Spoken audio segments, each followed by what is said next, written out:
ఈ 30 రోజుల్లోనే ఖజానా ఖాళీగా ఉన్నా అప్పుల్లో ఉన్నా మేము చేసినటువంటి పనులు ఏవైతే ఉన్నాయో అవి గురించి మాట్లాడడానికి వీళ్ళు ఎవరు కూడా ముందుకు రారు. రేపొద్దున మనకి జూలై నుంచి మన ఇంటికాడ ఇస్తారు, మన ప్రభుత్వం వస్తుంది, ఇంటి దగ్గరే పట్టుకొచ్చి 7,000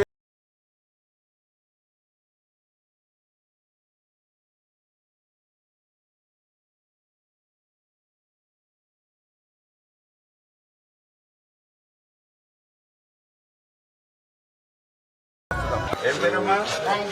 భాగ్యవతి గారు.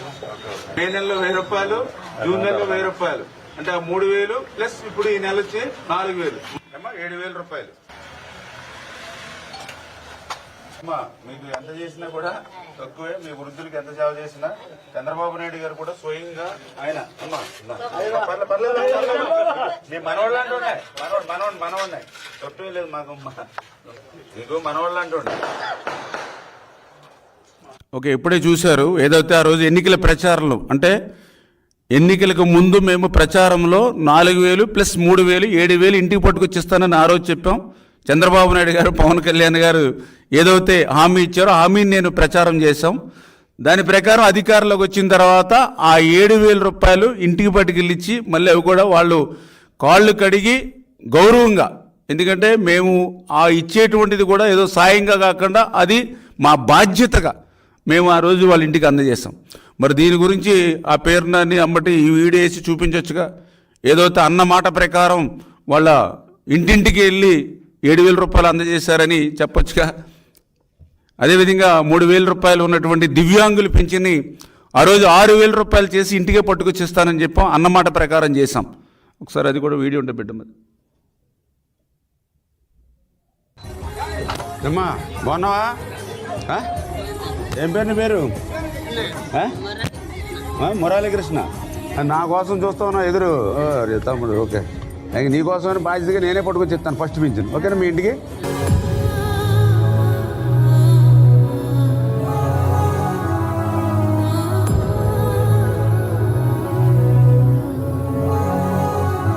అమ్మా ఆ రోజు నేను పాదయాత్రలో వెళ్తా ఉంటే నీకు వచ్చి కూర్చొని అడిగావు కదా, గుర్తుందా నీకు?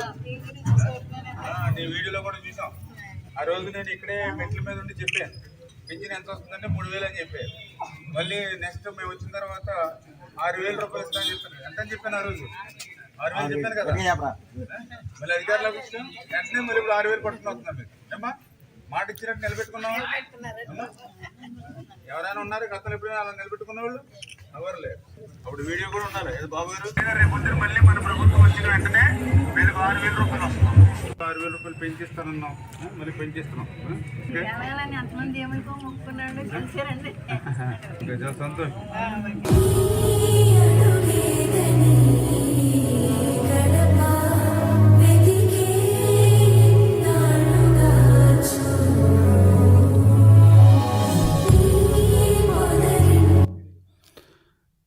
అంటే ఎందుకు నేను వీడియోస్ చూపించామంటే, నిన్న ఏదైతే తల్లికి వందనం, మరి మీకు 15,000 మీకు 15,000 మీకు 15,000 ఎవరైతే పిల్లలు చూపించి రేపు మేము ఇచ్చేది వాళ్ళకి చెప్పాం. దాన్ని నిన్న పేర్నాని గారు అదేవిధంగా అంబటి గారు ఉదాహరించారు. అందుకే నేను చెప్తూ ఉన్నా, ఇంకా విధి విధానాలు మేము తీసుకుని దాన్ని కూడా అట్లానే మేము ఏదైతే మాట ఇచ్చామో ఆ మాట ప్రకారం వాళ్ళందరికీ అందజేస్తాం. నేను ఏదైతే అబద్ధాలు అసత్యాలు మాట్లాడేటువంటి వాళ్ళకి ఏదైతే ఉందో వాళ్ళు ఎలాగ మారుతారని నేనైతే అనుకోవట్లేదు, కానీ ప్రజలను ఆలోచించమని కోరుతూ ఉన్నాం. ఎందుకంటే ఆ రోజు మాట ఇచ్చాం, 7,000 రూపాయలు ఇంటికి పట్టుకొచ్చి ఇస్తానన్నాం, 7,000 రూపాయలు ఇంటికి పట్టుకొచ్చాం.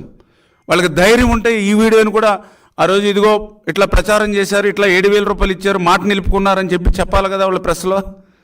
అదేవిధంగా అదో ఆ రోజు 3,000 రూపాయలు దివ్యాంగులు పింఛను, 5 సంవత్సరాల జగన్మోహన్ రెడ్డి పాలనలో 3,000 రూపాయలు దివ్యాంగులు పింఛన్ని ఒక్క రూపాయి కూడా పెంచలేకపోయాం. మేము అందుకు జాతికి క్షమాపణలు చెప్తూ ఉన్నాం. కానీ ఈరోజు ఎన్డీఏ ప్రభుత్వం వచ్చాక 3,000 రూపాయలు 6,000 రూపాయలు పెంచి మాట నిలబెట్టుకుంది అని చెప్పి ఆ రోజు మరి ఈ వీడియో కూడా వేసి చూపించాలి కదా వాళ్ళు. ఏదైతే మేము ఆ రోజు ఎన్డీఏ ప్రభుత్వం వస్తే మళ్ళీ పంచాయతీల చుట్టూ సచివాలయ చుట్టూ తిరగాలి, మళ్ళీ గాల్పుల్లో ఇబ్బంది పడతారని ఆ రోజు మేము చెప్పాం. కానీ దానికి భిన్నంగా అన్న మాట ప్రకారం ఇంటింటికి వెళ్ళి గడప గడపకి వెళ్ళి ఒక్క రోజులని 95% మందికి ఇంటి దగ్గరే ఒక్కరోజే 95% ఇంటికి పింఛన్ అందజేశారు అని ఆ రోజు మరి ప్రెస్ మీట్లు ఇవి కూడా చూపించి చెప్పించుంటే బాగుండేది. అంచేత ప్రజలందరూ కూడా అర్థం చేసుకోవాల్సింది, ఏదైతే ఈ యొక్క వైఎస్ఆర్సీపీ ఏదైతే ఈ యొక్క విష పత్రిక ఏదైతే వాళ్ళ సాక్షి కరపత్రిక ఏదైతే ఉందో వాళ్ళు చెప్పేటువంటి అబద్ధాలు, వాళ్ళు చెప్పేటువంటి అసత్యాలు ఏవైతే ఉన్నాయో అందరూ కూడా ప్రజలు గమనించుకుంటూ రేపు రాబోయేటువంటి రోజుల్లో మరి వీళ్ళకి మరింత అంటే ఏదైతే ఇప్పుడు ఇందాక చెప్పినట్లుగా శాశ్వతంగా వీళ్ళని వాళ్ళ మీడియాని కానీ వాళ్ళ నాయకులను కానీ శాశ్వతంగా వీళ్ళని రాజకీయాల్లో దూరంగా పెట్టకపోతే, శాశ్వతంగా ప్రజాస్వామ్యంలో వీళ్ళు దూరంగా పెట్టకపోతే మరి రేపొద్దున మన ప్రజాస్వామ్యానికి మన ఆంధ్రప్రదేశ్ రాష్ట్రానికే పెను